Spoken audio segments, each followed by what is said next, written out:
Welcome,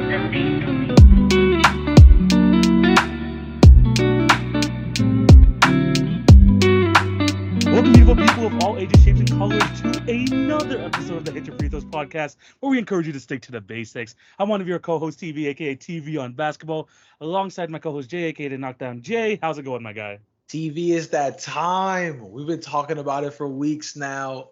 The time is among us. NBA basketball is at its apex. The NBA playoffs are right around the corner. Right, basically, I mean, like, what we're recording, Thursday, April 18th, the playoffs start in 2 days. We're right in the mix of the play-in tournament, and the play-in tournament has already been crazy so far. So we're going to be, yes, there's still one series in each conference that hasn't been decided yet, but we'll still predict the series nonetheless, because let's be honest, it's not going to be too much of a difference. But yeah, we're going to go through this. You know how this episode's all about, giving our predictions. It's going to be a crazy episode, but of course, we're going to be ending off with the quiz and the draft as well. So not any other really auxiliary topics. We're honing in on the NBA playoffs, and you know it's going to be a crazy episode when it's that. So basically just strap in and get ready for this episode, because this is going to be one where we're going to go in depth. Yeah. But we do have to plug our socials before we go into this. Make sure to follow our individual socials at The Routine Jumper, at TV on Basketball. Those links can be found in the description down below. In terms of the Hit Your Free Throws pod, remember to follow us on TikTok and Instagram for the best daily NBA content. The Daily Picks Challenge is over. I have to do something today, and we're going to get into that very shortly. But Jay, losing by one game, has to do the chip challenge next week. The chip challenge. That's what it is, everyone. We never revealed it, but here it is. The chip challenge for the Hit Your Free Throws podcast.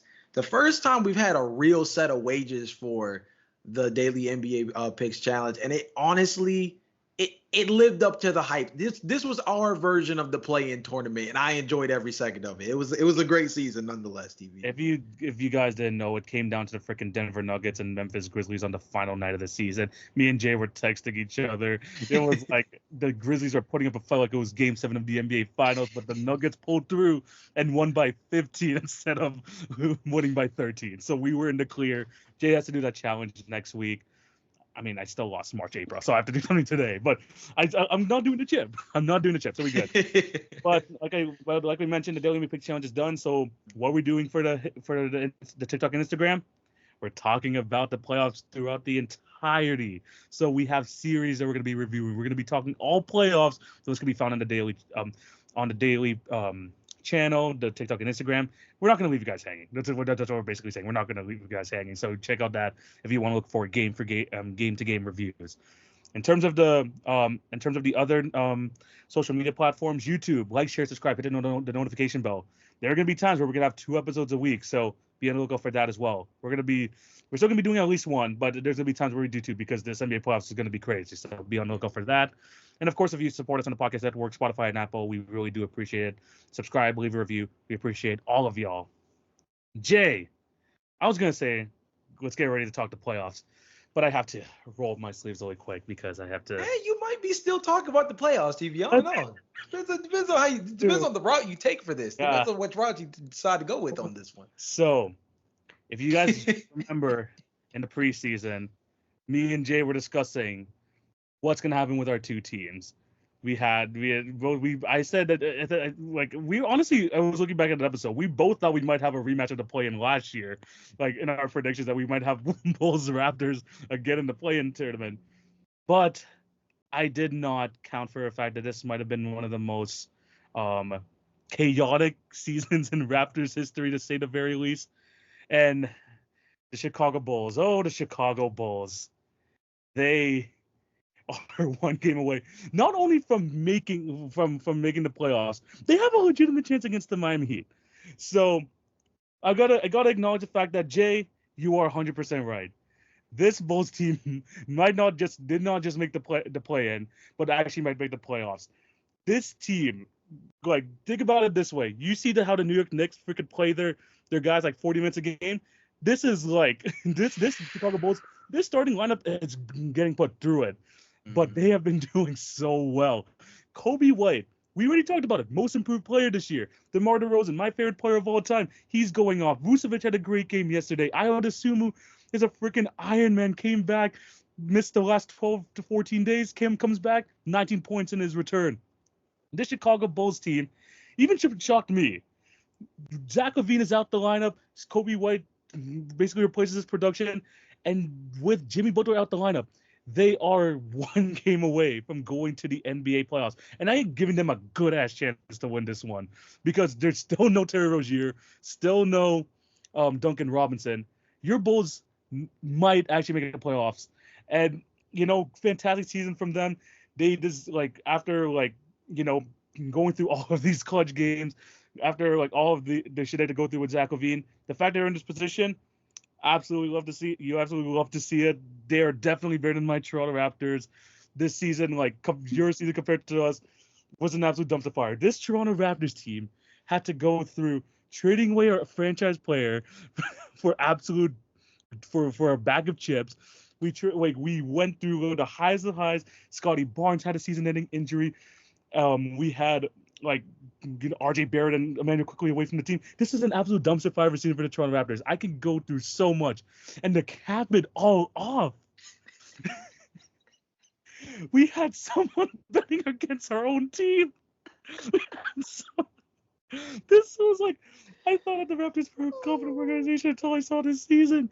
The Bulls, sure, the Bulls haven't made a trade in 2 years, but my team had no faith in ourselves. Jonte Porter is freaking banned from the league because he decided he wanted to make $22K instead of being an NBA player. And he bet against the Toronto Raptors. He bet on all his unders. This was a disaster season for the Toronto Raptors, and this could turn to a redemption season for the Chicago Bulls.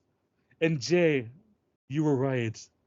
You were right. This was Bro, it's so funny because when we talked about the idea of you doing this rant as part of your forfeit for the last month and a half, I just never realized how funny this tale actually could be.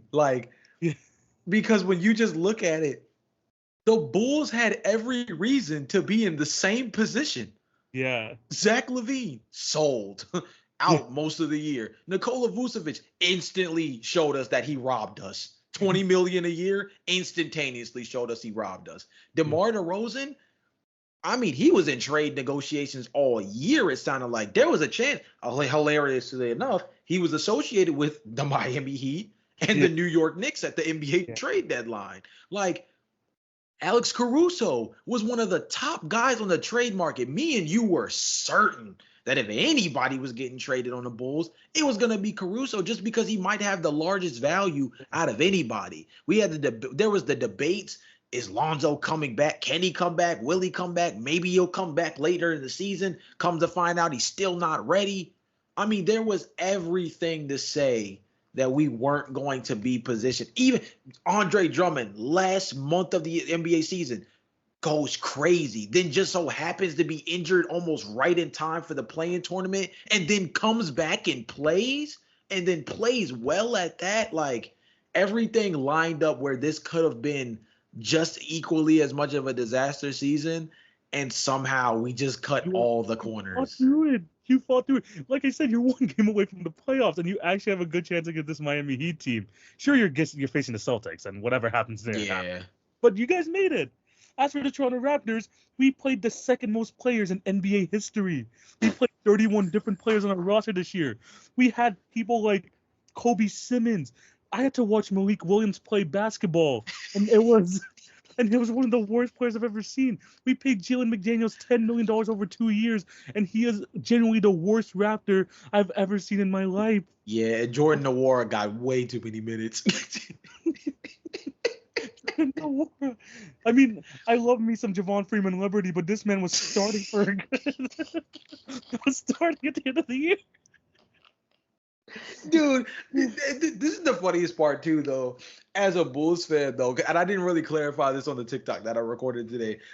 But the funniest part, though, is as satisfying as this is, bro, not only is getting smacked up by the Celtics in the first round just not the best reward for all of this, but the flip side to it is We just gave the front office another excuse to think this shit's okay. Do you see the freaking reports? Lonzo might be coming back next year. It's like we just gave them another get out of jail free card to just believe that this is all gonna be okay. I knew when Vucevic got the extension, we were already delusional. Then we found out Billy Donovan got a backdoor extension. We're like, okay, well he's clearly gonna be. We're clearly gonna be in for it now if they're gonna keep him long term. Yo, Kobe White saved your, gave your franchise hope. Dude. Is it valid or not? We'll have to wait and see. But Kobe White gave this team hope. Crazy, bro. Love Kobe. Glad for his season. Happy for the Chicago Bulls. If we make the playoffs, I'll take it. If we miss the playoffs, I'll take it. But man, either way, when you talk about roller coaster of seasons, this is definitely one of those years as a Bulls fan where you just come out of it just like, what the hell did we learn? Like, what the heck did we learn from this season besides Kobe White is definitely a starter and the Bulls will never get better at the rate that we're moving? Like, this is, man, it's funny. I mean, we talked about the trade deadline. At least the Raptors picked a direction. Oh, man. I envy you so much just for that alone. Yeah. Just picked a direction. But quickly, before we move on to the playoff series, Jonte Porter, like I mentioned, got banned from the league. This is what happened. This is the result of the investigation. He bet at least 13 times on NBA games through a friend's account. He made $22K profit on his bets. He didn't bet on the games he played, but he bet on the Raptors to lose. I'm telling you guys, this is how bad it was. That our own player bet on us to lose. Crazy, bro.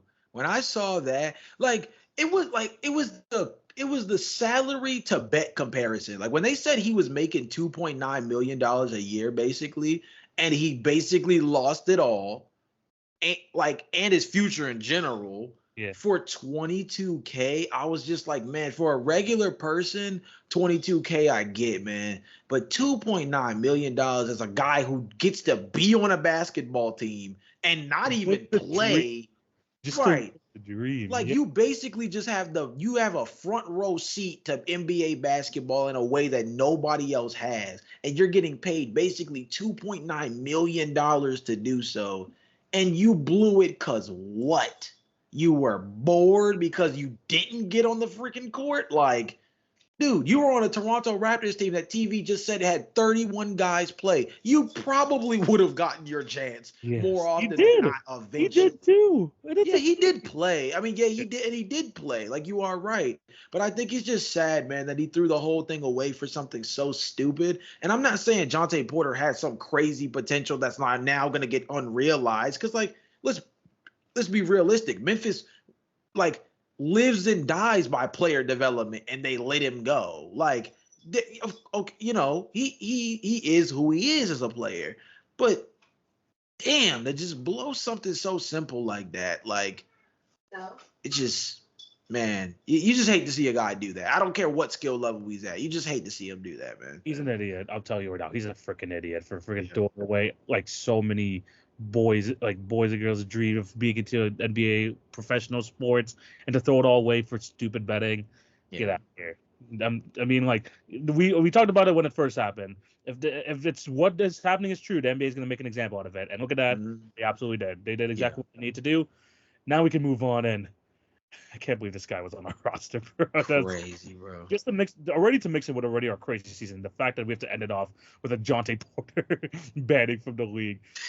By the way, 2 years after like freaking our boy Jalen Harris got freaking like 2-year suspension for like doping in the NBA too. I don't know what's going on, bro. It's crazy. But yeah, that's my rant. That's my punishment. I freaking gave your Bulls like 3 minutes of praise there. But we're not going to stop. Funnily enough, we're not going to stop talking about them because we're going into the NBA playoffs. And we're going to start over in the East. And the first match we're going to talk about is actually the Celtics, the number one seed in the East, the number one team in basketball record-wise, taking on either the Chicago Bulls or Miami Heat, who are playing on Friday night. Jay, I'm going to throw it over to you. Does it really matter what team goes in? What do you like? What is your prediction? How many games do you think the Celtics get it done? So I'm gonna keep it a beam with you, bro. If this was Miami and they were healthy, I'd feel a lot differently about Yeah. this. But because the game between Miami and Chicago is even a toss-up, that's the part that makes me worried about this being anything more than a 4-game series in favor of the Celtics. Yeah. Because you look at it, they're saying Jimmy Butler is not going to get reevaluated for another 2 weeks. So that means even if they do make it to the playoffs, he's going to miss, what's that? Probably the entire first round, damn near. 2 weeks. I would say like if it goes past 4, he'll probably make it for game 5. If it's like that, yeah. I mean, yeah, but it's gotta go past 4. And I mean, game 1 is on Sunday, and he's not getting a reevaluated for 2 weeks from now. Yeah. And that's reevaluation. That doesn't even consider getting cleared. And this was an MCL. So Yeah. I don't even know. It's like, let's say they push it to a game 5.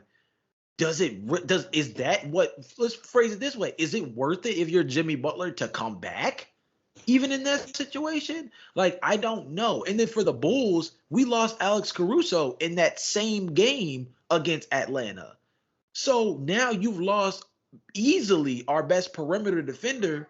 And that's saying a lot against a team like the Celtics who live off of wing play. Don't literally everyone can kind of get their own bucket, and if you Yeah. have no one to stop that, then Nah, I mean, it's not good. Like put it this way. This is the easiest way to put it. The Bulls don't have anybody to truly guard the Celtics at all, because who checks JT? Well, if you even figure out who that is, who checks Jaylen Brown? Okay, well, if you even figure out who that is, who checks Kristaps Porzingis? Once you get down to Kristaps, I'm sorry, because there's no way the answer is Vooch. There's no way the answer is Vooch, and they're not gonna.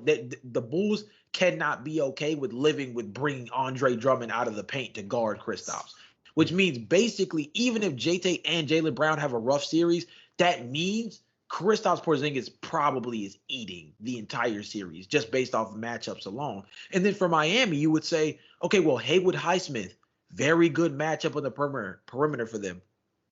But after that, it gets dicey. I mean, Tyler Hero, not a plus defender by any means. We know what Bam Adebayo is as a figure on the perimeter and as an internal threat around the rim defensively. We know what he gets like.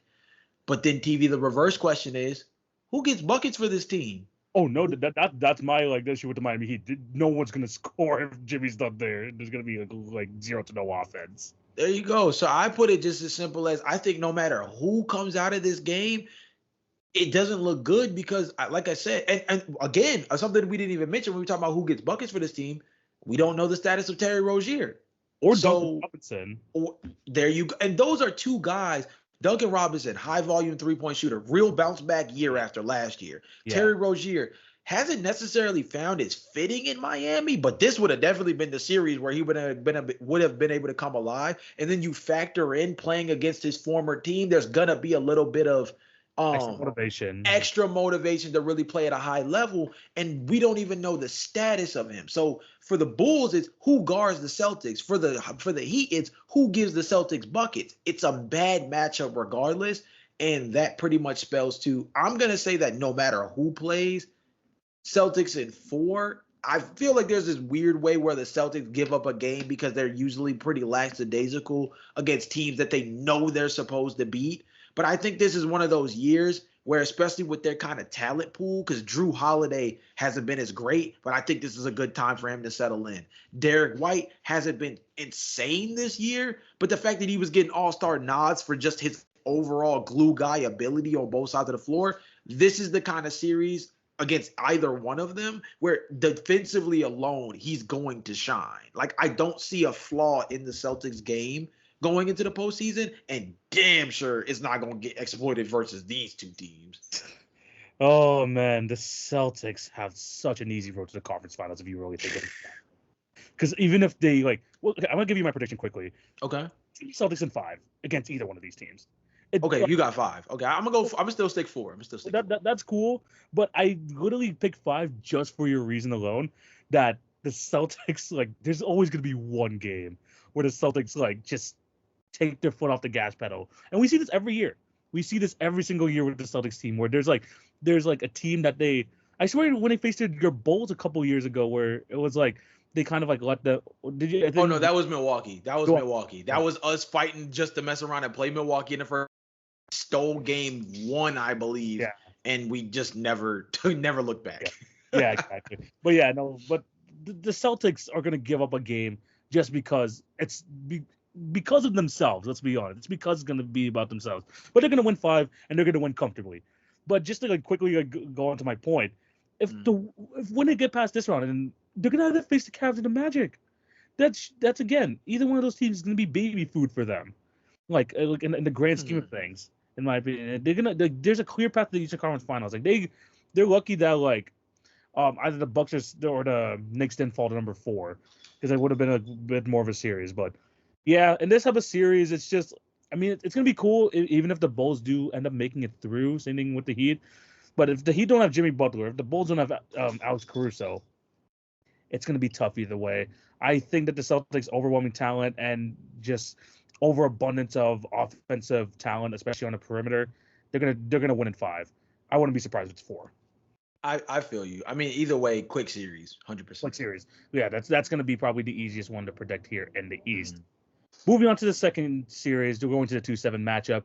We have the New York Knicks. Yes, the only other team that reached 50 wins over there on the East side, taking on the 7-seeded Philadelphia 76ers. Now, this one is interesting because, of course, you have to take into account the Julius Randle injury, and the 76ers just got back Joel Embiid. So, a near healthy 76er team, a Knicks team missing their all-star. Jay, who do you have in this one and why?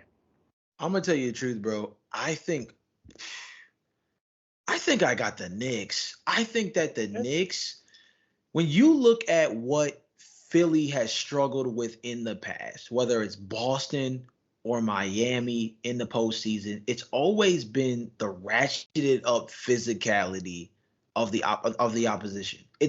Don't get me wrong, we're talking about two teams that whether it was whether it's Missoula now, Ime Udoka before, Brad Stevens, they've always been able to, play the mind game when it comes to having elite coaching in the Celtics camp. And of course, when you think about like even your Toronto Raptors with Nick Nurse, right? Or you look at Miami with Eric Spoelstra, like you can always make the argument that they have a leg up in the coaching department. I don't necessarily know who has the coaching edge in this one because I trust Nick Nurse for who he is, but I think Tom Thibodeau plays with a certain fire in these kind of series that almost levels the playing field in a weird kind of way. That's where the physicality aspect I think leans in when you talk about taking coaches out and say, what do you see on the floor? Whether it's Toronto, Boston, Miami, they've all given Philly trouble because of the inability to deal with physical play on both sides of the ball. And that shows still through Philly's rebounding numbers. Me and you were talking about this off camera. Outside of Joel Embiid, they don't really have people who rebound the ball at a high rate. They're literally like in the bottom 10 of teams in rebounding this year. The Knicks, if I'm not mistaken, let me double check. Yeah, the Knicks are top 5 in rebounding, and they're the top offensive rebounding team in the league. Now, of course, we know that has a lot to do with Mitch Rob, but Mitch Rob missed a lot of time. So we know that comes from guys like Isaiah Hartenstein. That comes from guys like Josh Hart, who crashed the glass at a high level. And so when you think about that, I just think the physicality of the Knicks is going to matter so much. And those three Villanova guys, Jalen Brunson, Dante DiVincenzo, Josh Hart, I'm sorry, dude. They all do something different, and they all do it in a way that exploits Philly in one way or another. Some people might say that they play better with Julius Randle. This is where I think this is going to hurt them. Because now that you don't have another threat for someone to create their own shot, what the 76ers are going to do is I could see a scenario where and Nick Nurse has shown this with Steph Curry. They might just box in one Jalen Brunson and say, everyone else, you can kill us. And that might just mitigate him out of the game. And I don't know if I trust the other guys to do it on their own. I mean, we talked about how their second most reliable guy to create offense is Miles McBride. That's why we talked about him as an X factor last episode. Yeah.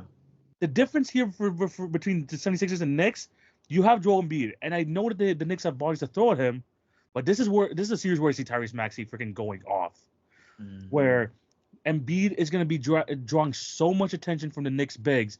Someone like Tyrese Maxey, especially when you have Brunson doing so much on one end, and he's going to be going to be getting tired out to defend on the other end. I think this is a place where Tyrese Maxey is going to shine. You have him as a possibility. We've seen Kelly Oubre maybe not consistently, but in patches this year where he can be the one to create their own offense. They now included Kyle Lowry. Maybe he's not creating his own offense like he did with the Toronto Raptors, but he is another player to set up others. They have Cameron Payne. They just have more options where you can go through the offense for the Philadelphia 76ers through like 4 or 5 different means. There's one way for the Knicks, and that's Jalen Brunson. I think the 76ers are going to hone in on that, and I think that's going to lead them to victory here. I have the 76ers in 7.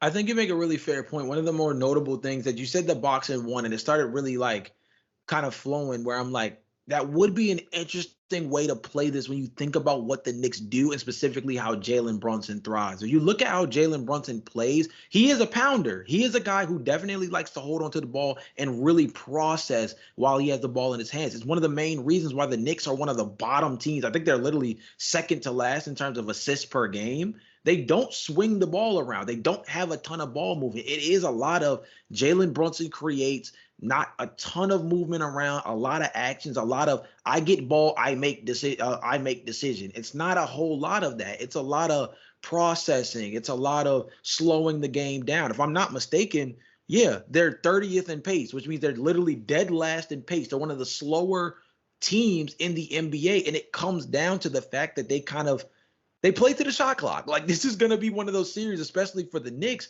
where I think we're going to see a lot of last 6 seconds on the last 6 seconds in a possession is when they're finally creating a shot, because I think they are going to try to play around a lot of the different things that the Philadelphia 76ers want to do, and it's going to cause them to kind of dribble the air out of the ball. I see this being a series where the Knicks slowing things down plays in their favor, because I think that that's just always been something that Philly has never been able to deal with too well, is when the game gets into a half-court setting and the other team is able to be proficient in that area, what does Philly do? They crumble underneath of it. But I think you make the best reasoning for why they might actually be different.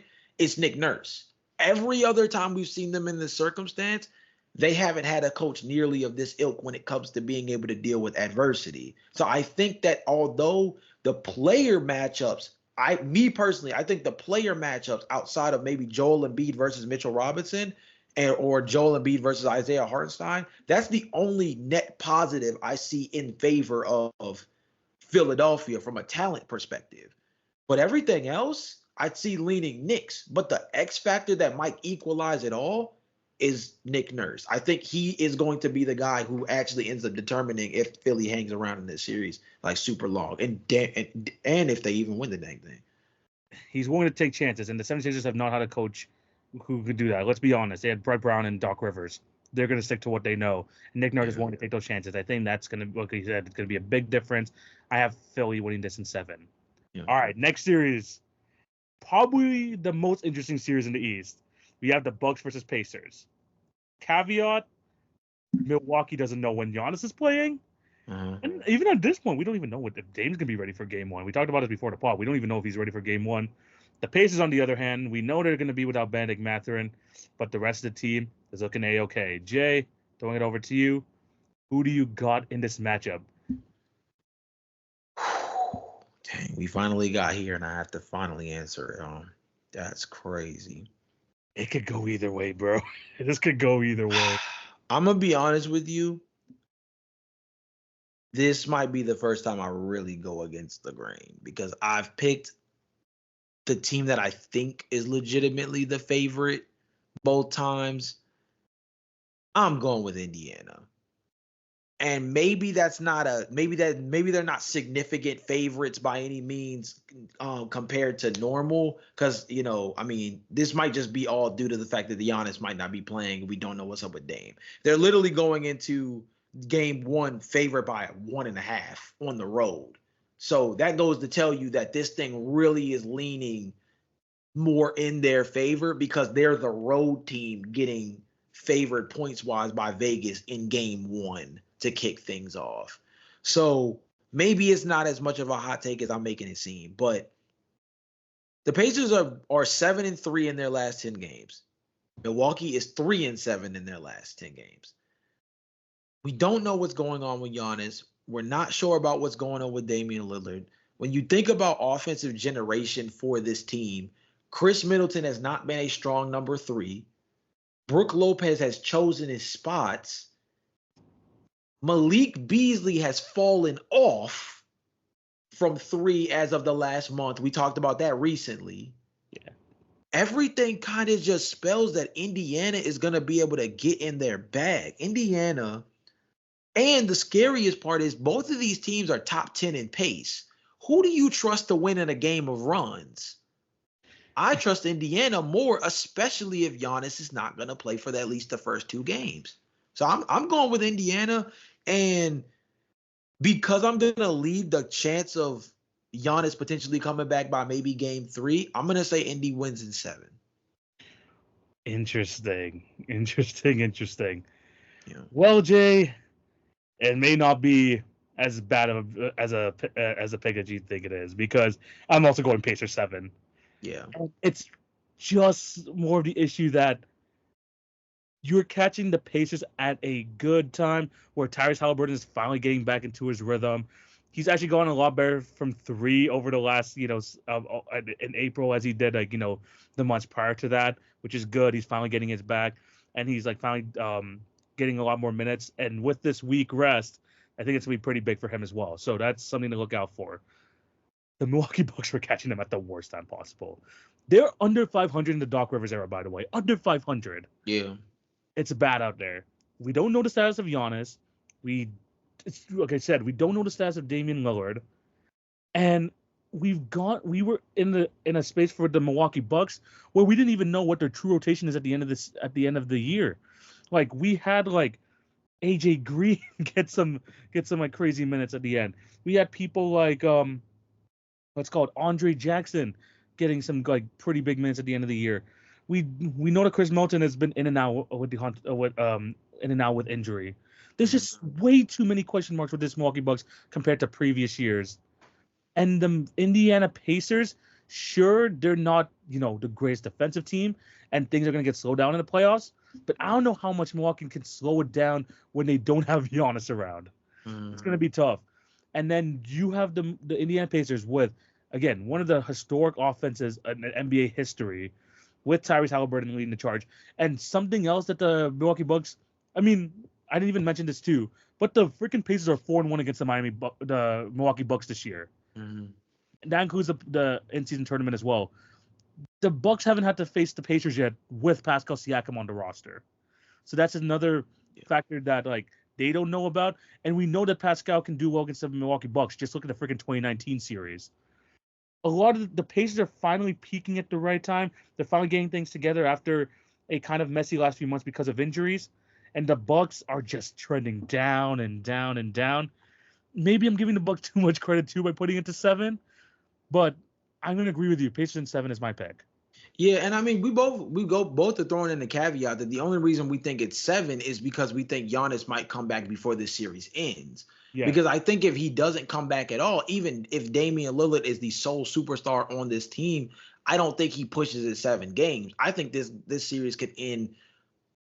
I would lean closer to 6 than I would lean 5, for example. I'm not going to say, they were 4-1 against the Milwaukee Bucks during the regular season, so they're going to win in 5 games during the postseason. No, also, I don't believe it's the same. Also, thing. That's 38. Also, that was all they haven't played since January 3rd. All those games were from January 3rd and before that, and they haven't even faced the Bucks with Doc.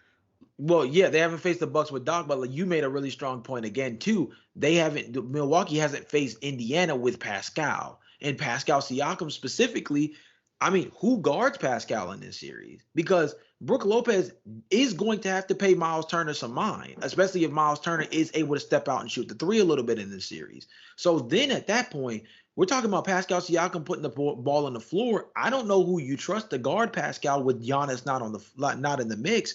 And if you kind of go through what Milwaukee does have, it's not great. Because even if you think about the current construction of the roster, let's say Damian Lillard is good for game one. What is the starting lineup though? Do we put Dame next to Pat Bev in place of Malik Beasley like it's been the last couple of games? And then you play what?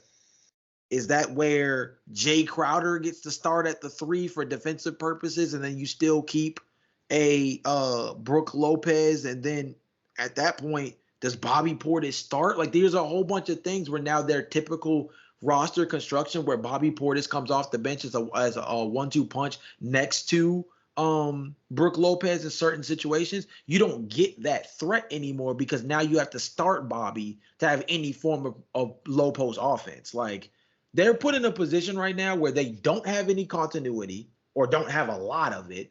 They're lacking star power in a position that typically would really favor them in a series like this. In a Giannis versus Pascal series, even as a Raptors fan, TV, we taking Giannis over Pascal in a one-on-one in that situation. And the point guard battle is even normally. But now we're talking about Damian Lillard coming in hobbled. You have to question it. So like you said, the downpour for Milwaukee in terms of all the things that they would need to kind of start getting themselves back in the fray, it ain't clicking in the right direction. And on the other side of it, Indiana, I'm not going to say they're figuring things out, but they're more set up to make a move out of this. Yeah. I mean, and you already know in this matchup that when it comes to the Milwaukee Bucks, I mean, the tensions are high, especially, freaking Ballgate, if you remember from early on in the season. The fact that Tyrese Halliburton has been talking that talk like the entire time, like every game they face the Bucks. The Pacers are going to be freaking like, let's just end their freaking dreams in the first round. You know how that extra confidence is there. So we're both going with the Pacers here. The Bucks need to have Giannis back to make this a series. And the fact that we're questioning that and we're still giving them a bit of a benefit of the doubt by making it 7 is kind of shows to that, we're trusting this Milwaukee Bucks team, especially because they are former NBA champions. But the Pacers, man, they're cooking at the right time. They're finally, everything is right there for the taking. Let's see if they're able to take it. Yeah. Moving on to the final series in the East. The Cleveland Cavaliers taking on the Orlando Magic.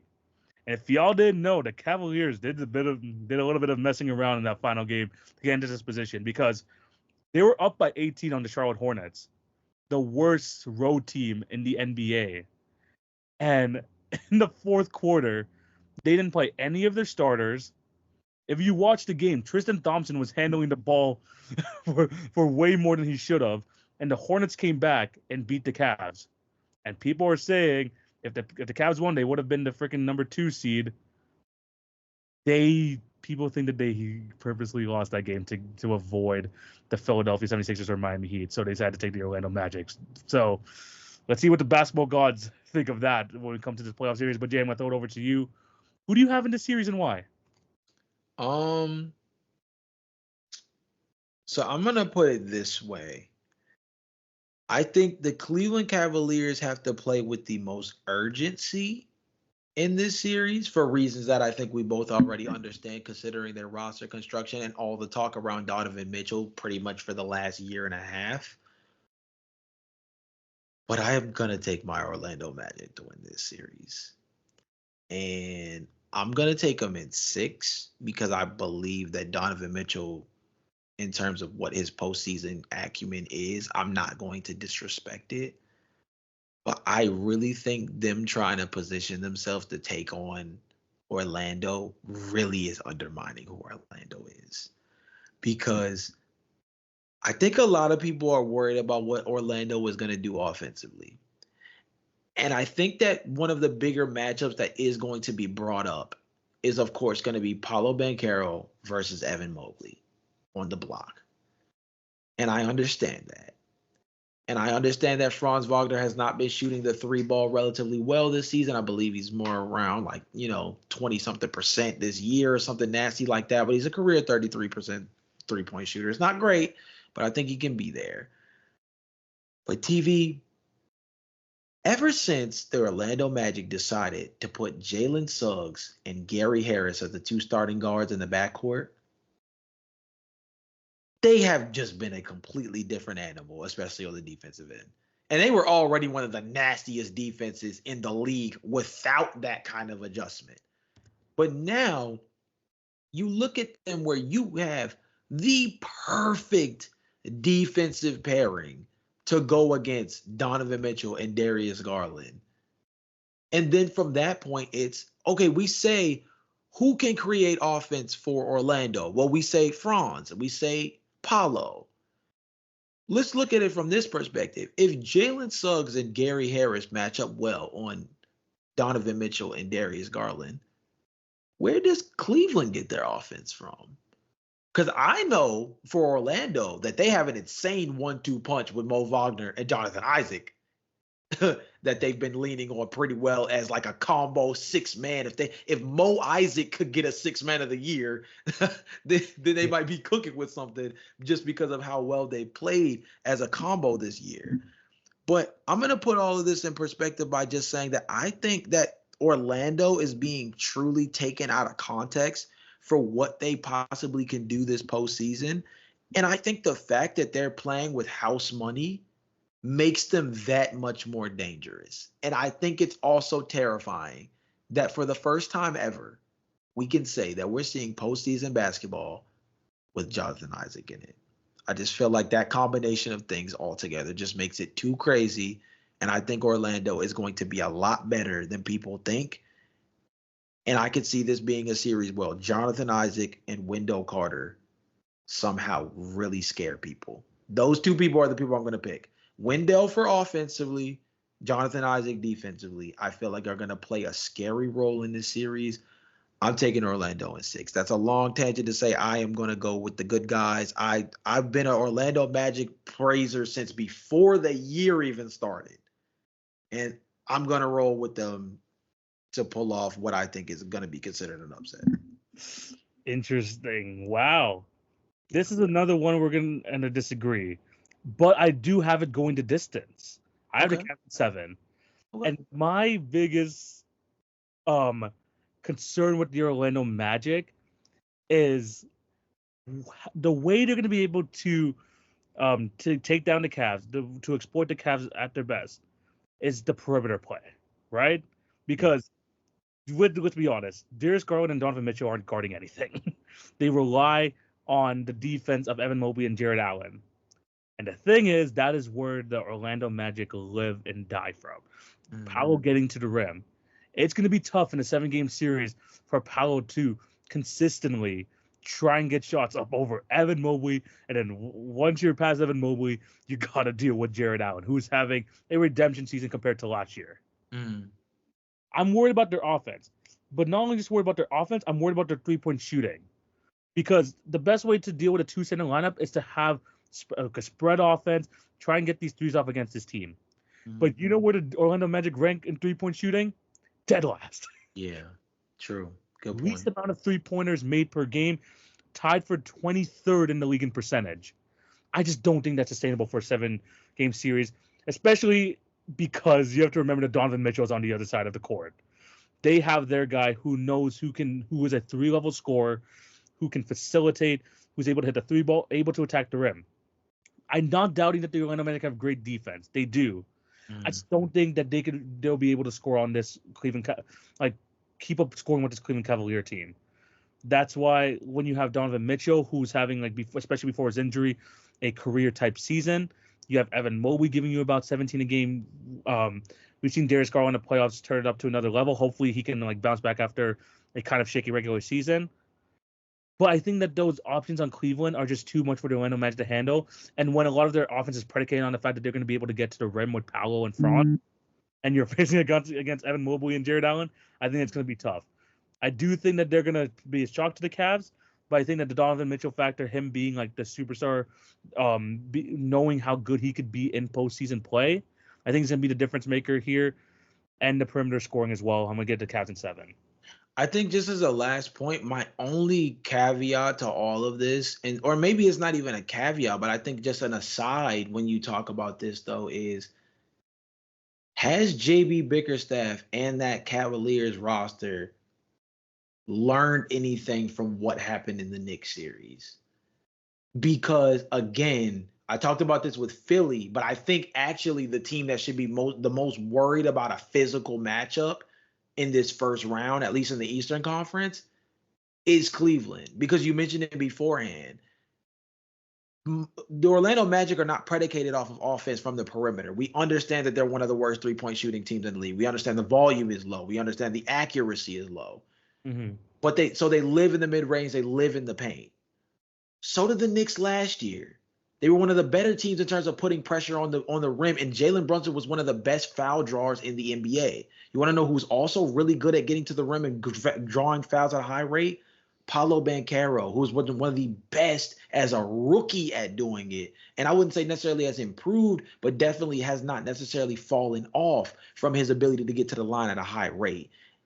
That was one of the biggest things that hurt Cleveland against the Knicks. And you can definitely make the argument that Orlando has much more front court depth to throw at Cleveland than the Knicks ever did last year. Yeah. But we also have to remember from that Knicks series that Jared Allen was not at 100%. And although that like we know how great he could be as a rim protector, he was clearly not himself in that series. And Evan Mobley, him being his first playoff series in general, let's be honest, he got cooked. Evan Mobley got cooked last year. It's a different year. You got a healthy Jared Allen, someone who has been pretty damn good all year round. I mean, this is like, I can make an argument this was better than his All-Star year. You're getting a healthier Jared Allen, and they have the tape from what didn't work for them last year. It's about learning from your mistakes, and you finally have, your lead rim presence back and is and healthy. So I think that this year is going to be different in terms of how things ended up last year. It's going to be interesting to see how it all plays out. I think this is one of those series that's going to be viewed as like the least watchable or like the most boring of the entire postseason. But I think that this series is going to give us some real moments. And I think people have been sleeping on Paolo. He's definitely been one of the least discussed number one overall picks in recent memory. Yeah. I hope that this stage gives him the real opportunity to put himself back on the map. I also kind of factor that in as part of this, of just this being a space where we've seen a lot of NBA debuts for some young players go in the right direction. Anthony Edwards had a really strong come out party last year, for example, really thriving in the postseason. These last couple of years playing in like high stakes matchups, a handful of young players rise to the occasion. I see this as being one of those things, especially with Paolo Banchero playing up against, another young big who had a lot of notoriety coming out of the draft in Evan Mobley, that this is going to be a matchup that's taken personally. And if there was a little finagling by Cleveland, if I'm Orlando, I take that with disrespect, and I think I respond in game one. Hey, look, man, the Cavs were messing with their fate. It looked like they purposely threw that game. If they lose, I'm telling you, that last game of the season is going to come back to haunt them. It will come back to haunt them. But yeah, honestly, it could still go either way. But I'm excited to see what Paolo Banchero could do in his first playoff series. Because, yeah, like you mentioned, we've seen some debuts go really well, a la John Morant, a la Anthony Edwards. But we've also seen guys kind of like an Evan Mobley fall short in terms of their first playoff appearance. So let's see where Paolo lands. Hopefully he can do well this series and make it a matchup. Jay, let's move on to the Western Conference. Yeah. And this is where things might get a little bit more juicy. Because we're going to start off with the 1-8 matchup. This 1-8 matchup could be really fun. Because we have the Oklahoma City Thunder getting the number 1 seed in the West, taking on either the Pelicans or Kings. Do you think the Thunder come out of any of this series with the win? I think the Thunder definitely come out, but I think who wins determines how far it goes. I think if they play against the Pelicans, especially with Zion basically more than likely to miss this series, I think that OKC has a chance to win this in 5 games. I think if they play against Sacramento, this could be a really interesting series that can go the distance, and I think OKC would really get pushed. And I think that point guard matchup would really mean a lot. And I also think that front court matchup will mean a whole lot because OKC, not one of the better rebounding teams. I don't know if any keep track. I'm sure some have. I know Kings fans for sure have. But Domantas Sabonis kind of is a double-double demon It's kind of his Kind thing, of. You sure about that?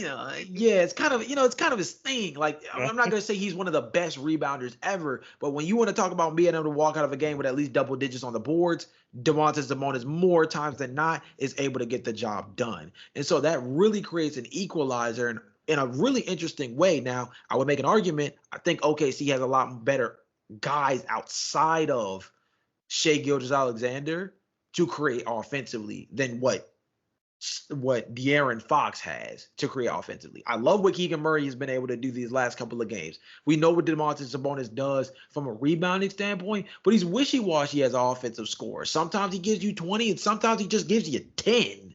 And he can just be a really quiet 10 and 11. We've seen it before. You know what I mean? But OKC, I think Jalen Williams is going to find somebody to feast off of it. It's going to be a long time because we know Keon Ellis is probably going to be the one that gets the Shea Gilgeous-Alexander assignment. Yes. Yeah. Just off of the mere fact that we saw what he was able to do against Stephen Curry in the play-in tournament game. But OKC, they literally built their entire roster around being able to exploit mismatches with high IQ wings who make good decisions, are able to play on the ball. They've gotten a lot more shooting out of their roster this season. And sneakily enough, Josh Giddey is playing some better basketball this last month and some change. After the media has kind of slowed down on him a little bit, he seems to kind of have that chip a little bit more on his shoulder, but he seems to have the monkey off his back in terms of some of the other background noise that was around his character and stuff. And he's been playing pretty decent basketball as of late. This team is geared to be able to play up against pretty much anybody in the Western Conference with the style that they play of being an up-tempo based team that can put the ball on the floor in a lot of different ways and shoot the ball from just about anywhere. I'm taking Oklahoma City in 5 if it's against the Pelicans, and I'm going to take them in wow, this might be going too far with it. I'm going to take them in 7 if they play against the Kings. And I just think that's because the Kings at home, man, I don't know, man. If you gotta see the Kings at home 3 times at least in the series, I think if anything, Oklahoma City wins their 3 when they're at home, but I would be also low-key shocked if Sacramento dropped any of theirs where they were at the crib. Interesting. Because we're basically on the same wavelength. If it's against the Pelicans, let's be honest, it's going to go like 4 or 5 games. I'm going to say 5 as well. Yeah. Because not just because Zion's probably not going to play, but Brandon Ingram is like limping into the playoffs if they do end up anyway. This Pelicans team, just the worst luck, man. Just the worst luck going into the playoffs. It would have been so much more interesting if Zion was there. And I think we would have been talking about it in the same light as we would do with a Kings matchup as well if Zion was healthy. But because that's not the case, I think that Oklahoma City wins that pretty easily. But when it comes to the Kings, though, this Kings team offensively, like with Domantas Sabonis, in this matchup, I believe it's a favorable matchup when you have him against someone like a Chet Holmgren. Chet's going to do his damn best defending-wise. But I think in terms of rebounding and getting into the paint, Domas, no problem there, especially on a one-on-one matchup with Chet Holmgren. Is there really anyone on the Thunder that can really check De'Aaron Fox? Is there really? I'm not sure. If like on a one-on-one, we know how like dynamic he is as a point guard. I don't know if they have like a one-on-one answer for De'Aaron Fox. And then with the emergence of Keegan Murray as potentially their number 3 guy, we talked about this before the pod. If Keegan Murray can give you 18 to 20 points in a series versus the Thunder, then you got yourselves, some like kind of that 3 for 3 because you got Sabonis, you got Fox to match up with Holmgren and Shea Gilgeous-Alexander. But then if you can get Keegan Murray to give you again, 18-20 as the same way that Jalen Williams could do that for the Thunder, then you got yourselves a real series there. The thing is, Keegan Murray has not shown out on a regular basis, but if he can in this series, that's going to be interesting. But the Thunder, I still think, all around the deeper bench that they got, and especially with the absence of Kevin Huerter and Malik Monk for the Kings, in order to give them that extra offensive punch, I just don't think that they're gonna be able to, like, even though like they are a great offensive team, to still match up with the Thunder. and with all of their offensive talent as well. I'm glad that you brought up Josh Giddey because I'm interested to see how long he's going to be able to stay on the floor because I think that the Kings, as their number one game plan, is going to try to make him shoot as much as possible. I wonder how quickly McDaniel is going to change that to maybe putting in someone like a Isaiah Joe to give him more minutes at some point because you know that you don't want to get into a let Josh Giddey pull that many threes in a freaking in the playoff series. So it's gonna be interesting to see the coaching matchup between these two. But I do think even with this Kings roster, I still think they're gonna give Oklahoma City a run for their money. But in that matchup, instead of you saying Oklahoma City in 7, I'm gonna say OKC in 6. Okay, makes sense. I think definitely matchup dependent. Yeah, 100%. It's gonna be a good series. We have to remember this is the Oklahoma City Thunder's first time as a playoff team with Shai Gilgeous-Alexander as their number one guy. The last time they were there, it was Chris Paul over Dennis there, Schroeder, Danilo Gallinari, yeah. that sort of roster. Now this is Shai's first time as the number one guy. First time we see Jalen Williams. First time we see Chet Holmgren in this sort of playoff scenario. So it's gonna be interesting to see how that all lines up. But if it's against the Pelicans, I say 5. Against the Kings, I say 6.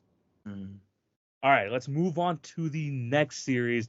And we got the Denver Nuggets taking on the Los Angeles Lakers in the 2-7 matchup, a rematch of the Western Conference Finals from last year. Jay, do you expect more of the same? Or do you think the Nuggets are going to absolutely destroy the Lakers once again? Or do you think the Lakers are going to give them more of a fight? So I think the biggest benefit of this series being where it is versus last time is that I just think that Anthony Davis and LeBron James are just a lot more built to be able to go all out in round 1 versus playing them in round 3 like last season. Yeah. I think that's a major net positive for the Lakers this go around. I also do think that you have a Gabe Vincent as opposed to a Dennis Schroeder. I don't necessarily know what that means because Gabe Vincent wasn't much of a Jamal Murray stopper when they played in the finals. Yeah. But there is that. Rui Hachimura was a guy who had been a mid-season acquisition last go around. Now he's been able to really integrate himself. Jared Vanderbilt was kind of had to play back in that series back then and was easily played off the court. Now he hasn't necessarily been a factor, and now with him being injured, I hardly see him getting really any tick in this series at all. I don't necessarily think it's going to be a lot different, but I will say that I think the Lakers get a game as opposed to being just full on swept. And I think it's just because I think every game last time was extremely competitive and could have went opposite ways in different scenarios. So I will give them a puncher's chance. I also will say that Bruce Brown was a real factor in that series, and he's no longer here. Now, granted, the Denver Nuggets clearly realized that to a certain degree of how important Bruce Brown was, which is part of the reason that I think Peyton Watson has been worked into the lineup so much this year. Yeah. And you can't sleep on Christian Brown as a transition player either. So I still think that the Nuggets are just still too well built against a team like the Lakers, and Nikola Jokic always gives AD problems. Yeah. So I'm still going to go with the Nuggets. I'm going to do Nuggets in 5. No. I'm going to do Nuggets in 6, but I think that the way the Nuggets win this is there's going to be in a 6-game series for them. There's going to be 2 games where they win it very convincingly and show us that the series might end up going longer than it should. But the Lakers play up to the fact that they have a little bit more life compared to last time. Yeah, no. You know what's funny? I was going to use that exact same analogy because I'm also going with the Nuggets in 6. But this, to me, feels like the Toronto Raptors back in, I think, 2016. It might have been 2016, where they faced off against the Cleveland Cavaliers, and they won 2 games off of them. I think the Nuggets are still going to win comfortably. I still think so. I mean, you have to remember last year, too, the Denver Nuggets, in the 4 wins, it was close. So that's where the Lakers ran with the freaking headline that, it was the closest sweep for the Nuggets. I don't know if you remember that, but they ran with the whole thing was like it was the closest sweep. We still got swept. Doesn't matter. But I think in this matchup, like you mentioned, having a more fresh AD and LeBron is going to be a lot better in round one. So if you saw the video I did on TikTok, I talked about how there's a potential chance that the Lakers are trying to dodge the Denver Nuggets in the first round. I said they shouldn't really do that because this is probably the best chance you're going to have to beat them. Because I have a feeling, like, even in this type of series, I think the Lakers might even win game one. The Nuggets are going to be like on a week's rest, and I think the Lakers are going to be a bit more prepared, and then they're going to give them a shock. I do think the Nuggets are going to bounce back. You do have to also take into account that Jamal Murray is just like a completely different player in the playoffs as well. So you just know that he's going to have is going to go Super Saiyan mode too. I think that the Nuggets are going to eat that punch from the Lakers like in the first game. Maybe the Lakers, and I think the Lakers do get one more, but the Nuggets eventually will show that they are the NBA champions. They have the freaking cohesiveness that no team has figured out so far. And at the end of the day, if it does come close, when you have both Nikola Jokic and Jamal Murray on the floor, the most dynamic duo in the league, where you know that their pick and roll is going to lead to basically an automatic basket. I don't think the Lakers have an answer for that, even with a healthy LeBron, with a healthy AD. The rest of the team, I don't know if they're going to be able to deal with the chemistry, the cohesiveness that the Denver Nuggets have, because again, no one has been able to figure it out too. So I do think that the Nuggets do get more of a fight out of the Lakers this year, and I have to agree with you. It's going to be in 6 games. Yeah, it's gonna be one of the more fun series to watch. I think it's definitely gonna be if it's as entertaining as the last time these two teams faced off in a 7-game or in the playoffs, it's going to be worth the watch. And I think that the Lakers are going to be able to put up much more of a fight. I just think that Denver is built different, and until somebody checks Denver, I have to believe that they are just the best team in the West, like from a construction standpoint. Yeah, but like we said, at least the Lakers are getting them early. They have their guys freshen up for this game. I think their first game is Saturday, I believe, right? Actually, no, I Oh, think it's Sunday. oh no, it's Saturday. It's an 8:30 game on Saturday. So I think they're gonna have enough rest. The Lakers after playing their game on Tuesday. So it's gonna be a good matchup. Oh, But again, 20, I think sorry, yeah. yeah. So we're gonna have the Nuggets winning on for both of us. All right, next series, Jay. We got the Minnesota Timberwolves taking on the Phoenix Suns. And man, the Phoenix Suns came back from the dead. We thought the Pelicans were going to get the 6th seed, but the Suns ended up sneaking in and getting the 6th seed after defeating the Timberwolves in the final game of the season. Jay, you got this veteran Phoenix Suns team, a team that has a lot of guys who was used to this playoff experience, versus a very young Timberwolves team who still haven't really made their noise in the playoffs yet. Who do you think is going to win this matchup? I've been talking about the desperation of the Minnesota Timberwolves all year, and how they were going to have to really exploit at this point the opportunity that they're working with, being a number 1 overall seed, and they lost that chance. They lost it, and they just put themselves in the worst position possible. I was going to say, this is the worst matchup in the first round you can get. They squandered it. I was talking about them all season as if they finish as the number 1 seed, they're going to be pushing themselves in the right direction as a team that desperately needs to be able to at least remember that was a combo. And think about if Minnesota was playing the winner out of Sacramento or New Orleans under these circumstances. You would feel so much better. Not the poo-poo on the Sacramento Kings, but like they're missing Malik Monk, they're missing Kevin Huerter. You know what I mean? There's a different aspect, and they're one of the best defensive teams in the league. So when you think about it, like Rudy Gobert versus Domantas Sabonis, you feel good about Rudy Gobert versus Domantas Sabonis. And then from that point forward, I think that's a series where Karl-Anthony Towns might actually just be able to eat. Because what 4 from the Sacramento Kings is checking Karl-Anthony Towns? Yeah, he'll cook Keegan. He's gonna cook Keegan Murray for sure. So it's just so crazy how the circumstances could have played out differently had they held on. Now you go against the Phoenix Suns where Devin Booker is 12-1. 12-1 against Anthony Edwards. I didn't know that stat until a couple of days ago, but come to find out, in games where these two play against each other, Devin Booker has always gotten the upper hand. I don't know if this is one of those things where he just sees himself as the best shooting guard in the league, and people keep talking about the rise of Anthony Edwards, and so he, no Michael Jordan meme takes that personally. But this is not the series Minnesota wanted to see in the first round with the kind of year that they've had. They've definitely played at a really high level, and they really, with all the bullshit around the finances, are they selling the team? Are they not selling the team? Well, they're not selling the team, but and then their financial circumstances with Karl Anthony Towns' big payout and Rudy Gobert and Anthony Edwards, and then they re-upped on Mike Conley, right? All these things. They just really needed to at least get out the first round. And then you play in the first round against a team that equally really needs to get out of the first round. So matchup, man, it's the worst matchup possible. Yeah. So I'm gonna pass it over to you, but I'm gonna end by saying my actual pick, which is, man, I got Phoenix in 6 games, dude. That's just the truth. I have the same.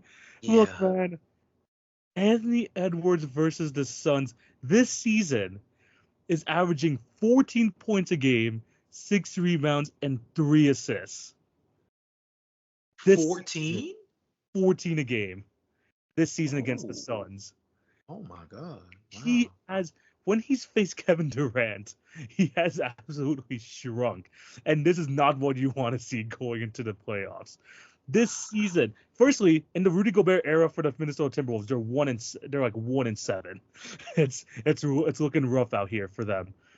And not just that, when you look at the games this year that they face, Phoenix beat them by 18 in the first game, 10 in the second game, and 19 in the third game. It's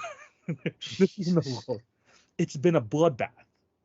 And now you're facing them in a 7-game series with finals veterans and KD and Devin Booker. Wow. This is the worst matchup possible. I am tempted to say Suns in 5, just because I'm gonna give the Timberwolves their respect and say Suns in 6. But they fumbled. They fumbled this opportunity to either face a Lakers team who are, they have LeBron and AD, but they're vulnerable, to face the Pelicans or Kings team who are a little bit hobbled. But now they have to face a Suns team who is peaking at the right time. We talked about their struggles all season long. But now Bradley Beal's healthy. They got Devin Booker back, and he's looking like an all-NBA player once again. You got Kevin Durant looking like a potential top 5 MVP candidate. And then you have Anthony Edwards, who just doesn't do well against this team. Rudy Gobert, who has consistently been played off courts in the NBA playoffs. It's just the worst matchup possible. I have the Suns. I'm going to give them respect, Suns in 6. But, man, the Timberwolves have fumbled this. Man, and the worst part is the T-Wolves fumbled it in the last week of the season. They got the Nuggets and the Suns as part of their last 3 games of the season, and they fumbled it. That was the difference between possibly I wouldn't have guaranteed them the number 1 overall seed in the West because the Thunder was still there. Yeah. Boy, man, like we said, this is just not the team you wanted to see in the first round. And when you look at the way the board shook out, again, you look at what OKC is seeing in the first round potentially. I think that Minnesota holds up against the Sacramento Kings team, against the New Orleans Pelicans team. Yeah. You look at what the Nuggets had to take on in round 1. Don't get me wrong, I think the Lakers would definitely be able to push a long series against Minnesota. But with the way Minnesota has played defense this year, I see a series that maybe goes 6 or 7 games with Minnesota, but you feel good about Minnesota despite the fact that the Lakers have LeBron James. But then when you look at the way Phoenix has handled them, in just recent memory, mind you, the very last game Minnesota, the last game they ever played of the regular season, the last thing tasted in their mouth before the postseason was losing to this same Phoenix basketball team. Yeah. And now here you are again. And the worst part is too, when you talk about that last matchup, if I'm not mistaken, let me double check it because I want to make sure so I'm not just saying stuff. But if I'm not mistaken, that was a game where Bradley Beal went off. Yeah, Bradley Beal went Yeah, off in that game. where You Bradley Beal went off. also to mention about the Nuggets game, they were winning for a good chunk of that game. They gave up that lead in the second half. They really could have won that game as well. So it's a tough end to the season for the Timberwolves. I mean, look, do they have a chance? Sure. But from all things from this season, the fact that the Suns have had their number for years now, it's the worst matchup. It's the absolute worst matchup. Anthony Edwards might not be even like the biggest player for the Timberwolves this season. They need to get something out of Karl Anthony Towns because the perimeter play is going to go to the Suns no matter what when you have Beal, KD, and Devin Booker. You need to win the inside matchup, and Karl Anthony Towns has to go off. The thing is, we talked about this before. Karl Anthony Towns in the playoffs is a little bit poo-poo. So he's going to have to break those demons soon because they're going to need him in this matchup. So, yeah, Timberwolves worked so hard this season to get to where they are just to face the Phoenix Suns team who's had their number for years. Unfortunate. Let's move on to the final matchup. We have the 4-5 matchup here, and it is round 3 of Clippers versus Mavs in the playoffs. Now, the Clippers have won both those series, but they've been They've been absolutely like crazy battles in the 1920 season. The Clippers won 1-6, and of course, people remember the bubble. That was a bubble series, and then in 2021, we know the Clippers were able to pull it out there. Jay, it's a little bit of a different Mavericks team this time. Does it change here in round 3 of Clippers versus Mavs? Third time's a charm, man. I think Mavs got it. I'm gonna say the Mavs winning is 6 because I just do not think they want to go to Game 7 against Kawhi Leonard. I don't think anybody wants to go to Game 7 against Kawhi Leonard. But I'm gonna be honest with you. There's one guy I fear will fail. There's one guy I fear will make the most of the situation, and there's one guy who I think can break this whole thing open. The one guy I fear who will fail in this series is James Harden. He hasn't been playing very good basketball as of late, and the postseason was the reason they traded for him. We talked about this way back when the trade happened. They didn't trade for James Harden to get them through the regular season, although we knew he was going to be able to eat up some minutes because we know how Kawhi Leonard and Paul George missed time, despite the fact that they were actually relatively healthy this year. But we know that them acquiring James Harden was about this spot, the postseason. And I fear that with the way he's been playing for the last 2 months or so, really since the All-Star break. Well, not since the All-Star break, because LA had a pretty decent run at the very beginning of that post All-Star. Yeah. But let's say the last month and a half to 2 months, James Harden has definitely concerned me. There was a point where he went like 9 games straight or something crazy like that without scoring 20 points.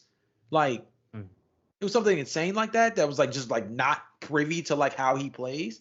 I'm worried he's gonna fail. The guy who I think could be the most dangerous in this series is Russell Westbrook.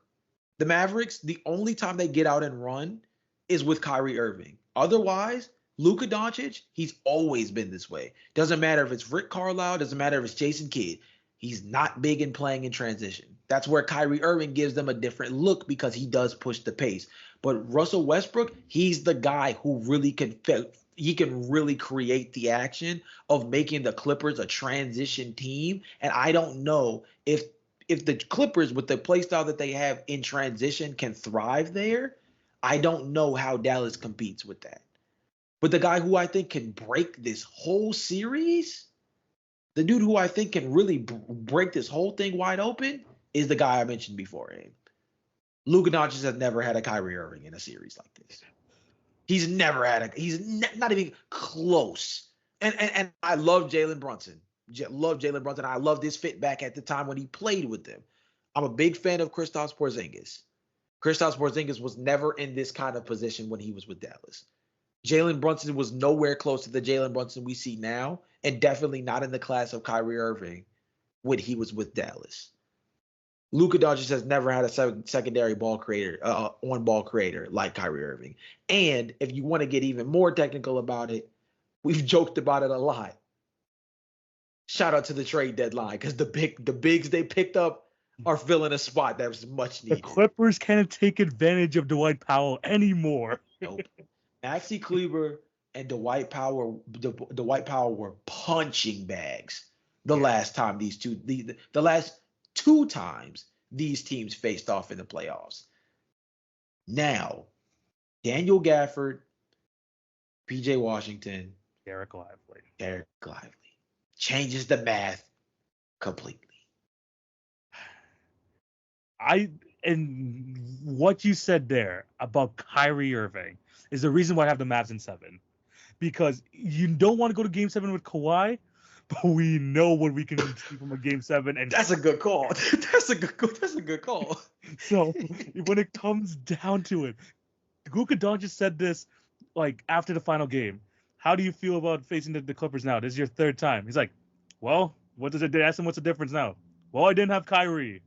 Now I do. Yeah. He is going to be the difference maker in this series because at the time, I mean, Luka was still killing them every single game. Let's be honest, he was still killing the Clippers, even though like he was doing it all by himself. Now that you have Kyrie Irving and a healthy Kyrie going into the series, mind you, Yeah. this changes everything. Now, the good thing about the Clippers, though, is they have a relatively healthy roster going into the season two, this series. Kawhi, Paul George, Russell Westbrook, James Harden, already. I don't think James Harden's gonna do well in the series either. But Ivica Zubac in the past has freaking destroyed that Mavericks front court. We've seen what Daniel Gafford can provide for them as the anchor of their defense here. PJ Washington has actually added to that as well. He has been pretty solid as a defensive presence. And Derek Lively has given them the lob threat that they've been missing for years. I don't want to doubt Kawhi Leonard in this situation because I've seen it firsthand. That banner behind me was because of Kawhi Leonard. Right. I've seen him in the playoffs and seen him do special things. But we've also seen Luka do special things. And we for damn sure have seen Kyrie Irving do special things come the NBA playoffs. That's going to be the difference. I think this is going to be the most exciting series of the first round. Round 3, I finally give it to Luka. I think Luka Doncic finally exercises those Clippers demons. Yeah, I agree with you. I think, like you said before, third time's a charm. I think if there's any way to get it done, it's got to be this year. Luka Doncic has never had a backcourt mate with this kind of talent, and I don't think the roster has ever been optimized the way it is this year with having those 3 bigs in the front court, not having to deal with Dwight Powell, not having to deal with Maxi Kleber being injured. And having real lob threats around the basket, having Kyrie as a guy who can push the ball in transition, something that the Clippers didn't have to worry about was the idea of the Dallas Mavericks getting out and running because that's not really Luka Doncic's thing. Now he gives them a different kind of pace that if Luka wants to slow it down, when Kyrie's going to speed it up, and it gives you these different flavors that you're going to have to account for. And this is not a series where Ty Lue can get cute and go down 0-2 trying to figure stuff out and then try to throw the kitchen sink Yeah. 3. I don't think this is the kind of series where you want to be, where you don't want to go back home as the Clippers. Because if I'm not mistaken, it is Dallas that has home court, right? I think it's the Clippers. The Clippers end up with Is home it the court. Clippers? Yeah, the Clippers. Yeah, they do. Okay, no, the Clippers have home court. Oh yeah, Yeah. you definitely don't want to go back to Dallas 0-2 or down or 1-1. Oh no, you do not want that. No. I mean, And Ty Lue is just the coach to let it happen. Look, man. Not only do the Clippers have to see that freaking left wing Luka fadeaway, you're gonna have to deal with a freaking Kyrie Irving left-handed floater potentially at the end of games too. So it's gonna be tougher. Again, they have a healthy Kawhi, which is a big factor here. I think Dallas finally pulls it out against the Clippers. That is the series I am circling on the calendar every single game because that's gonna be nice. It's gonna be a nice series. But Jay, we finally went through all the series in the playoffs. Let us know down below what you guys think. Agree or disagree with our picks. Let us know your picks also down below. Jay, let us move on to the next topic of the show. And it's time for the NBA draft segment. We did the 2010 draft last week, and now we're going into 2011. And Jay, we were talking about the draft class beforehand. This feels a lot better for building a team around than we did last week. breath of fresh air, man. Jesus. Oh Oh, man, definitely a better draft class. Not the craziest second round. There's a couple of guys you could sneak out of the second round in 2011, but for the most part, at least in the first round, as long as you don't accidentally pull a Minnesota and grab Monte Eunice, you might be okay this year. You might be okay. honestly, man, honestly. And look, hopefully we don't have any more Al-Farouq Aminus being chosen in this draft because last week me having to end up with him, yeah, that was kind of tough. But yeah, Sheesh. you know how these drafts go. Jay gets the first pick, I get the next two, and we run things serpentine style. So Jay, I think this might be one of the toughest drafts to pick a number one. So I know. let's see what you end up going with here. Who do you have as your number one pick? And again, remember, we have all these guys in their prime. We have all these guys. Yeah. That being the case, man, my boy was in real DPOY convos. I'm still gonna go with my dog Kawhi Leonard. I mean, take him as the first overall pick in this one. You kind of have to. Let's be honest. I would have loved to have my guy Kawhi Leonard in there, but I knew that there's a good chance he was going to go number one. So that's a good choice there. For myself, Jay, I literally talked about. You know what? I'm really confident in these next two guys because imagine this combo that if this combo actually ended up happening, it would be filthy. Give me Kyrie and give me Jimmy Butler. Yeah, That yeah. would have been a piece. Let me go with those two in my next two. Dang, that's so good. I mean, that's so good though, man. I Yeah, mean, but you got to.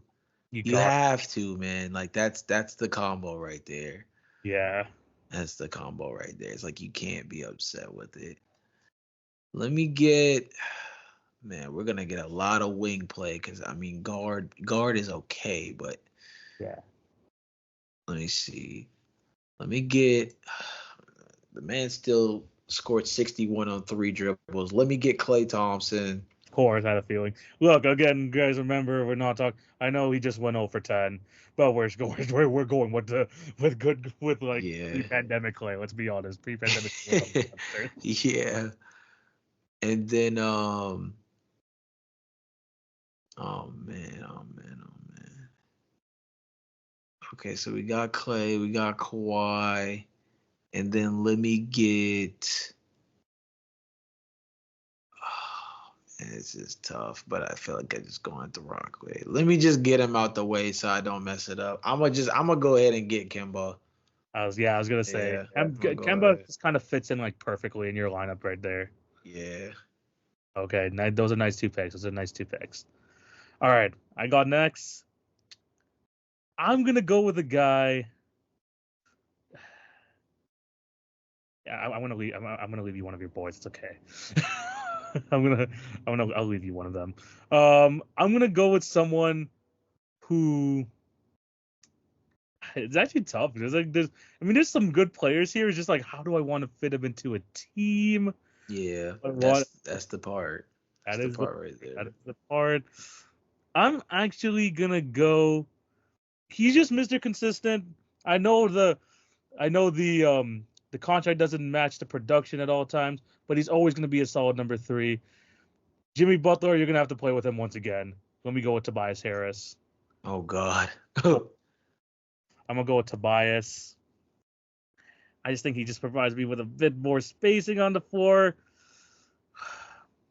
Man, this is a tough draft for freaking like rim protectors, man. This is tough. Yeah, this is it's like the name value is there, but the fit aspect of these guys in their prime, you have to think about what they're gonna be doing on ball, off ball. It's tough because especially when it comes to just the power forward center position in general, these are like a lot of guys that just kind of give you good numbers in spots, but there's not a lot of consistency there. Exactly. And honestly, I'm going to choose my next guy again purely based on fit because I think in this type of lineup he would succeed very well. Mm. One of the better role players back in his day.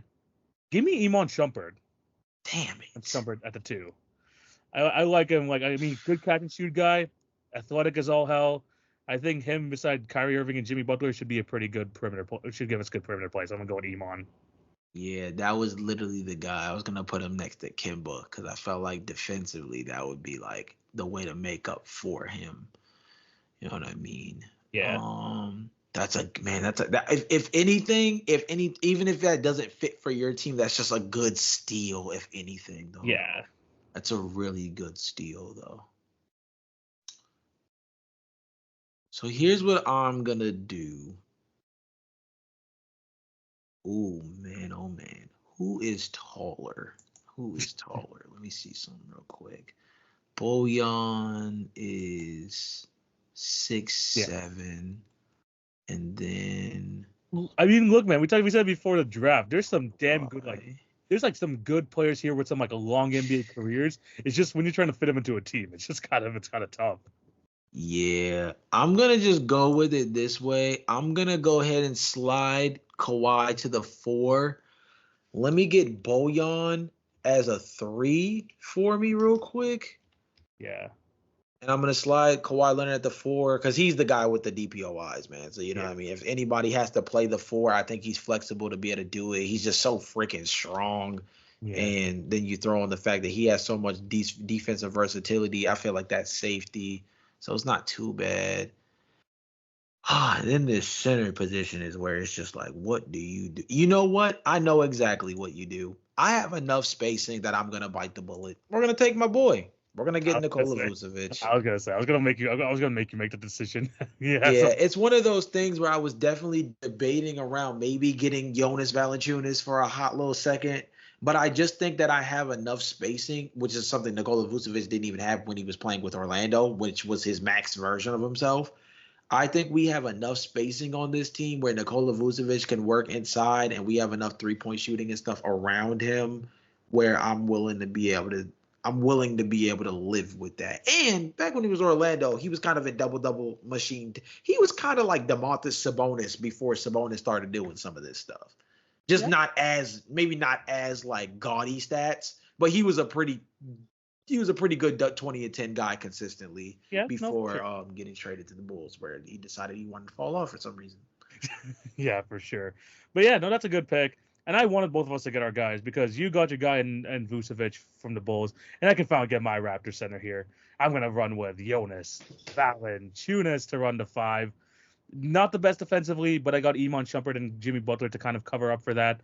He's just a big burly guy there, and I think rebounding wise, he can match up with Vucevic when you talk about prime Valanciunas, and he can hit a 3 every once in a while. He has actually a pretty good mid range game too. I'm gonna have Valanciunas running to 5. But yeah, Jay, we got our two teams here. Before we go into our actual lineups, is there any guys that you kind of were thinking about that you kind of missed out on? Alec Burks was here like that. Obviously, Isaiah Thomas with the final pick in the draft that year. Reggie Jackson was another one, and then my last one, and the one I was actually given the most thought on with that center spot, Kenneth Faried. I was thinking Kenneth Faried so much too, bro. Yeah, Kenneth Faried at center. If we're talking about maxed out Kenneth Faried, Yo, maxed out Kenneth Faried was different. the Manimal was real, bro. He Yeah, was a freaking monster. I mean, shout out to people there too. Like Nikola Mirotic had a pretty good NBA career. true. He's over. He's over here as well. Chandler Parsons in his prime was actually a pretty good basketball player. That's why he got a freaking max deal from the Grizzlies, and we know what happened there. But there's some good NBA players. Dennis Freedom, however you want to feel about him. Bismack Biyombo, good shot protector, rim protector. So a lot of good players, but it's hard to kind of fit them all into one team. So Jay, to round this 2011 draft, who do you got on your team? So for the NBA 2011 fantasy draft, I went with Kemba Walker at the 1. I'm gonna put Klay Thompson at the 2, cover up defensively, hopefully. Bojan Bogdanovic at the 3, Kawhi Leonard at the 4, and Nikola Vucevic at the 5. Good lineup, man. Good lineup. For myself, I got Kyrie Irving at the 1, Iman Shumpert running to 2, Jimmy Butler at the 3, Tobias Harris running to 4, and Jonas Valanciunas at the 5. How do you feel about your team? I mean, I feel good. I mean, it's definitely one of the better rosters from a construction standpoint that Nikola Vucevic has ever played with. And I still think that prime Kawhi and prime Klay next to each other defensively, OD, Bojan can shoot, Kemba Walker can play pick and roll with Nikola if Nikola is willing to roll, because we know how that goes. Jesus Christ. But maybe he can play pick and pop and be everything DeAndre Ayton wish he could be and Portland. I don't know, but like, yeah, I like the roster from a talent perspective. I'm not gonna lie to you though. The hard part about taking Kawhi Leonard number one overall is knowing that it was a layup to basically give you Kyrie Irving and Jimmy Butler, but then you pick your poison because if you take Kyrie, you get Butler and Kawhi. If you take Butler, you get Kawhi and Kyrie. And you can make an argument that Kawhi, Kyrie might have been the best possible outcome. Yeah. So it's like you got to pick your poison, man. 100%, man. So, yeah, those are our two teams for our 2011 fantasy draft. Let us know down below who's got the better team, myself or Jay. Let us know down below. All right, Jay, we moved on to the final segment of the show, and it's time for the NBA quiz. And I gave you a little bit of a hint of what we're doing today because last week we did who Rajon Rondo assisted most because he announced his retirement last week. Well, we had another retirement announced this week, and it was Blake Griffin retiring after a long NBA career. And Jay, I would give you another teammates quiz with Blake Griffin because Blake Griffin has had, let me count, 1, 2, 3, 4, 5, 6, 7, 8, 9, 10, 13 teammates that were 3-time All-Stars. I'm going to need you to name me all 13 of them in this career. Jesus Christ, Blake. Why did you have to play for so many teams, low-key? If I did just All-Star appearances, by the way, this was going to be like a 20-plus player list. So I had to think of a cutoff. So I did the 3-time All-Stars or more. So let's see if you can get them. Okay, well, you played with Jason Tatum and Jaylen Brown last year. There you go. Jason Tatum, Jaylen Brown off the board. Yeah, he played with him in his final season with the Celtics. He played with Chris Paul. Chris Paul, yep, he is on the list. Actually, no, I said 12, 13 players. It's 12 players. Oh, okay, it's 12. Okay, that's notable. Oh, you know what? He was on that OD Nets team. He was just like a throw-in though, as part of the so he played with KD, played with James Harden, and he played with Kyrie Irving. Yes, sir. All three guys on the board. You got 6 out of the 12 already. See? You already got the easy ones out the way. That's not bad. It's not bad. I'm trying to think though, because who else made multiple All-Star games? You know what I mean? Was DeAndre Jordan a 3-time plus All-Star? He was only a 1-time, but I didn't think so. 3-time All-NBA, funnily enough, but only 1-time All-Star. Okay. What about on that same nasty Nets team, LaMarcus Aldridge? Marcus Aldridge is on the list. Yeah. Sweet. We love that. And just to give you a hint, think of another one of those oldies on that Nets team. Another oldie on the Nets. Okay, I'm going to figure that one out. Dang, who else was on that Nets team to begin with? That's the real question. They had a freaking big. I bet you if they had this big man rotation with Blake, LaMarcus, and this other guy I'm thinking of in 2015, it would be wraps. Oh my God, who was on that? What about is Goran? Goran was only a 1-time All-Star. He was a teammate of his, but it was only a 1-time All-Star. Damn it. That Nets team was so gross.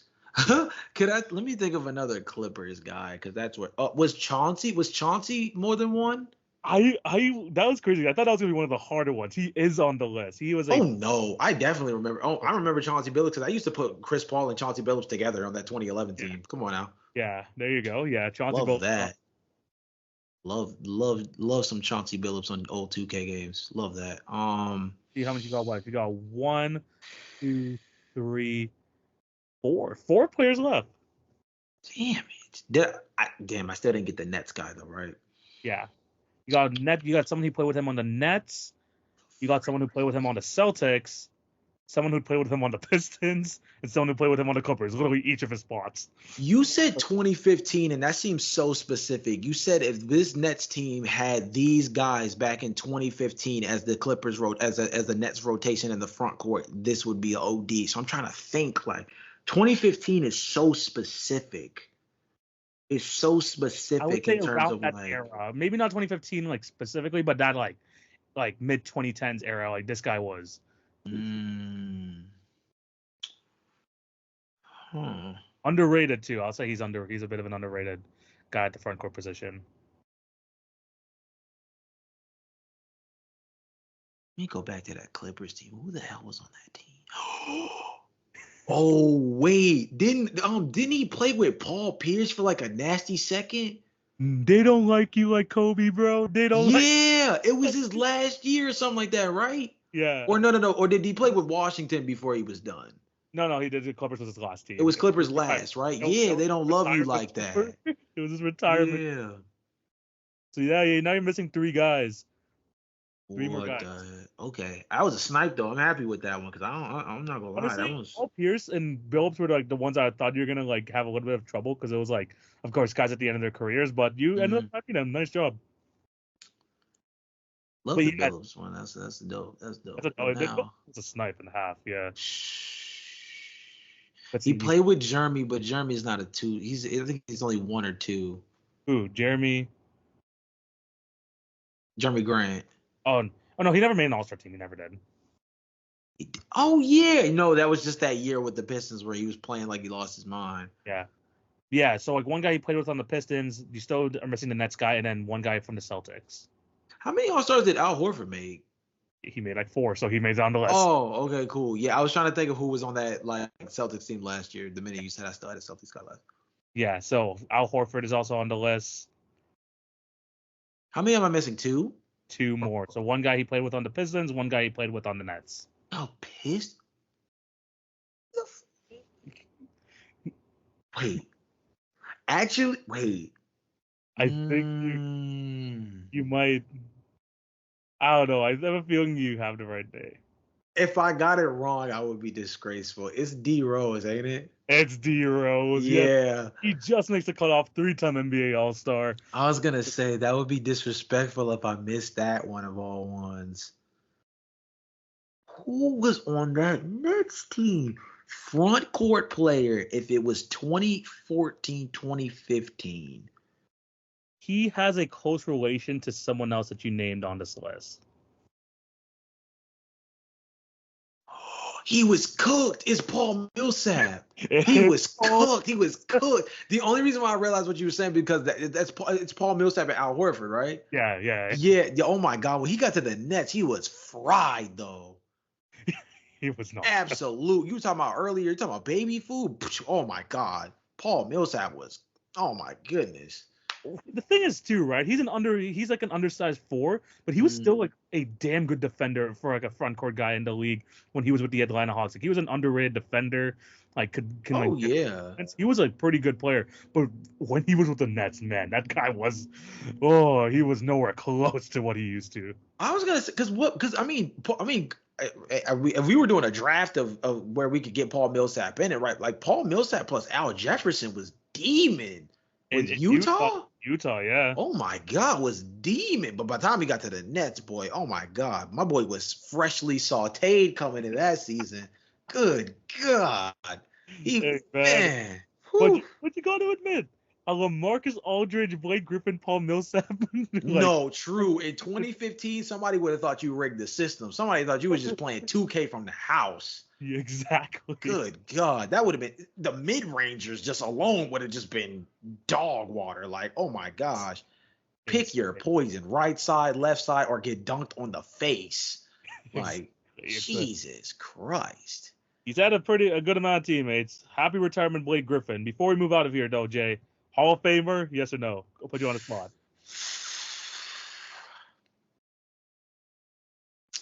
I don't think you're going to clutch it, gang. I don't think you're going to clutch it. I seen some real decent dudes have to really wait to get the Hall of Fame call. And Blake, I mean, never made a conference finals. I mean, unless we're counting being with the Nets or being with, I guess, the Celtics. The Celtics, yeah. But it's like as a contributor, like the only people who get like voted in as just random contributors are like dudes from the early 80s and before for the Lakers and Celtics. But in recent memory, just being a part of the team when you win the chip or when you get to the Western Conference or the Eastern Conference Finals, I don't know. So I'm gonna say no. I'm gonna say my boy definitely did his thing while he was in the league. He was definitely one of the better dunk contest winners, despite the fact that some people still ain't feeling the Kia, whatever. Yeah. But definitely one of the most exciting players in the league between, 2014 and like 2017. Pistons fans, I hope, still put an immense level of respect on him, considering 2019 was the last time they had a pulse. Yo, hot take, 2019 Blake Griffin was the best Blake Griffin we've seen. I honestly think if you view that as a hot take, shout out to you. I kind of agree though. I think 2019 Blake Griffin backpacked the Pistons, and it was the most complete version of himself we had ever seen. The boy was shooting threes. He was diming up. He was getting mid-range work. He wasn't dunking as much, but he would still give you a couple that would warn you, like, hey, yo, you might still want to get up out the way. I did jump over a Kia. Like, let's chill.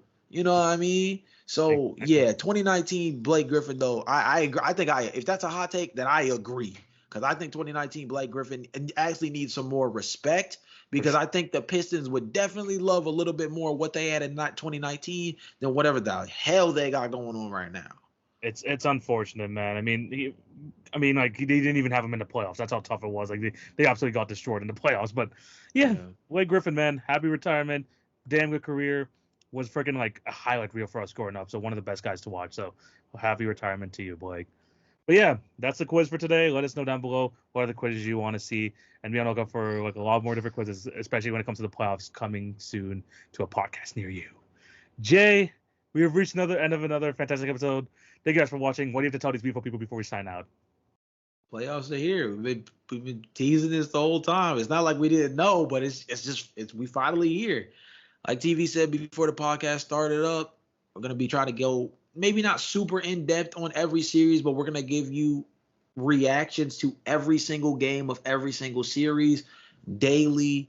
And then, of course, we're going to come back on the pod and really get in the weeds. So we're going to really do our deep digging for the podcast. Our instant reactions are just going to be a lot of our, first thoughts. Maybe even if we don't cover the game directly after the game is over, we will definitely end up covering the game before the next set of games takes place the following day. And we're going to try to stay on top of every series as much as we can, all the way up to the NBA Finals, and be really locked in. And this is what we've been talking about this entire time. This is me and TV's first time going about this way, and it's going to be really fun to be able to do this. And I've never been more locked into basketball than these last couple of weeks.